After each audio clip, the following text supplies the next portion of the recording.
হাসপাতালে সাবেক মন্ত্রী আসাদুজ্জামান নূরের উপর হামলার ঘটনা ঘটেছে। ৩০ নভেম্বর দুপুরে নূরকে চিকিৎসার জন্য রাজধানীর বঙ্গবন্ধু শেখ মুজিব মেডিকেল বিশ্ববিদ্যালয় হাসপাতালে নিয়ে যাওয়া হয়। সেখানে আহত কয়েকজন ব্যক্তি তার উপর হামলা চালায়।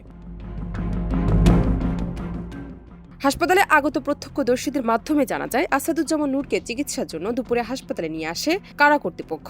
এ সময় জুলাই-আগস্ট আন্দোলনে আহত কয়েকজন তার উপর হামলা চালায়। এরপর কারা এবং হাসপাতাল কর্তৃপক্ষের মধ্যস্থতায় পরিস্থিতি নিয়ন্ত্রণে আসে।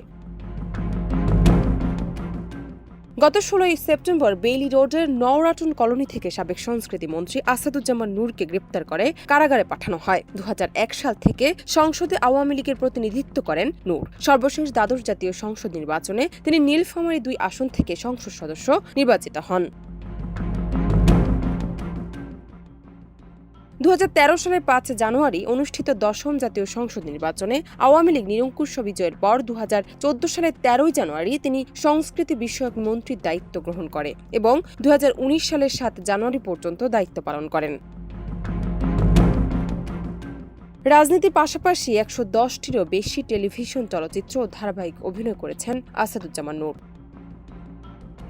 জান্নাত নিপু, দেশ রূপান্তর।